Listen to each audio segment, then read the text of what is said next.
To enable dark mode in your Samsung Galaxy A07, navigate to Settings and find Display. Tap on Display and here you can see two options, Light and Dark. To turn on dark mode, tap on Dark. Dark mode is activated. However, to schedule dark mode, there are some settings.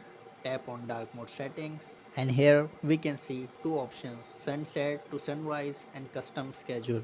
If you want dark mode from sunset to sunrise, you can select this option. It will automatically enable the dark mode once it is sunset in your area or location, and this mode will be disabled when sun will rise. However, if you want to customize it as per your preference, then you can do that as well. Tap on custom and you can set a schedule. Just insert the start time and the end time when exactly you need this feature to get enabled and disabled automatically. This is how it works. If this video helps, make sure to subscribe.